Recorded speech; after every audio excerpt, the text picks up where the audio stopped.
O inverno começou hoje e com ele algumas doenças iniciam-se aí, começam a aparecer, não é? Com mais frequência.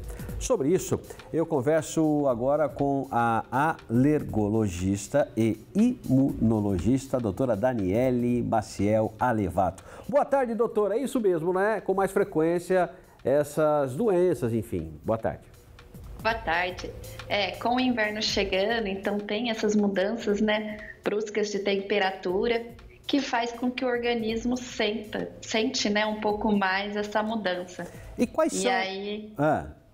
E aí tem aquelas mudanças que ocorre também, aumento da procura do pronto-socorro por causa de tosse, de coriza, né, até a dor de garganta que foi falado anteriormente.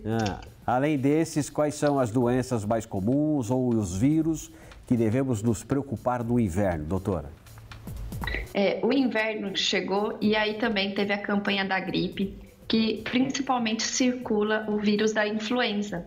Então é muito importante, quem ainda não se vacinou, procurar aí os postos de saúde, né, ou as clínicas de vacina, para ser vacinado contra a influenza, que é bastante circulante agora, nessa época. Muito bem. E a doutora pode dar algumas dicas como nós podemos evitar alguns contágios, enfim, e evitar agravar principalmente doenças como essas? Claro. Eu sei que o inverno a gente tende a ficar tudo fechadinho, né, em ambiente mais quentinho, mas o ideal é deixar o ambiente arejado, porque se tiver alguém gripado, não pega com facilidade, desculpa. E também, outra coisa que eu oriento muito é beber bastante água e manter o corpo hidratado. Outra coisa que eu falo também, para as crianças, tentar lavar bastante o nariz, fazer uma boa hidratação, aquela velha inalação mesmo para manter a via aérea hidratada e evitar que a criança tenha tosse, né, que é bem recorrente nessa época. É verdade. Tem gente que comenta que pode deixar uma toalha úmida ou um balde ao lado da cama, isso pode ajudar o ambiente, principalmente agora no outono que passou, né, quando fica muito seco o tempo, né? No inverno também pode ser feito isso? Desde que o ambiente esteja arejado, é importante que deixe, às vezes, um umidificador. Mas lembrar de não deixar o ambiente todo fechado, porque daí aumenta a umidade, proliferando mofo dentro da casa. Então, se tiver muito, muito seco o tempo, é aconselhado deixar alguma coisa úmida, né, ou uma toalha, ou até um balde, desde que esteja aberto para ficar arejado esse ambiente e não ficar acumulando mofo. Doutora, e dentro de casa muito mais quentinho, não é? Mesmo quando não está no cobertor, mas aí na hora que sai, que vai ao trabalho, que vai a um compromisso, por exemplo, nós temos até imagens, a rua sempre mais vento, sempre um pouco com temperatura mais baixa em relação ao que você está dentro de casa ou num ambiente fechado, no escritório, por exemplo. Aí como fazer para tomar cuidado para não pegar um resfriado, né? Resfriado, normalmente, às vezes, é algum contato com alguém gripado, né? Mas essas mudanças de tempo deixa a gente pegar essa mudança de temperatura. Então, tem que se agasalhar bastante, né? Evitar sair, às vezes, dentro de casa tá tudo quentinho, sai com menos blusas e aí chega lá fora e tá muito mais frio. Então, evitar essas coisas. Outra coisa também que eu sempre falo, levar uma garrafinha de água para você se hidratando. Porque esse tempo frio fica seco e deixa todo irritado as nossas vias aéreas.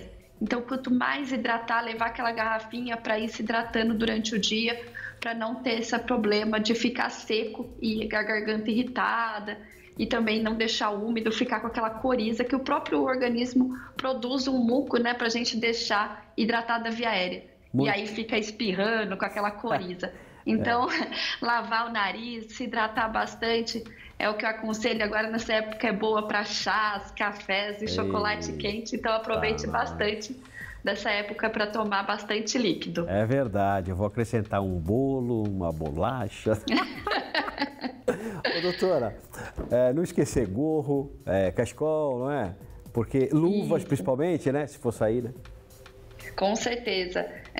A gente tenta, sempre quando está num ambiente fechado, sempre esquece das coisas, mas deixa perto da porta ali, principalmente quando for sair, para você conseguir lembrar do cachecol, do gorro, das próprias luvinhas e sempre um agasalho que faça, não passe, né? Tem aqueles agasalhos Sim. que evitam de passar vento, corta vento.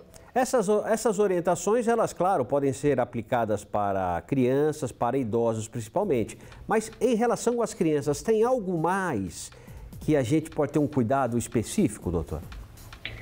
Como as crianças vão estar muito em ambiente fechado, eu oriento as mães que procuram, né, sempre a clínica, quando as crianças chegarem da escolinha, fazer a lavagem nasal, fazer uma inalação, para elas manterem a nossa cavidade respiratória, né, desde o nariz até a parte pulmonar, bem hidratada. Então, fazer um reforço, né, nessa lavagem nasal agora, que o ambiente está seco e aí é muito propício a ter as infecções virais. Muito bem. Então, obrigado pela entrevista. Boa entrevista. Eu que agradeço a oportunidade. É isso aí. Boa tarde a todos. Boa tarde, doutora. Conversamos com a alergologista e imunologista, a doutora Daniele Maciel Alevato, aqui no nosso Manchetes Novidade.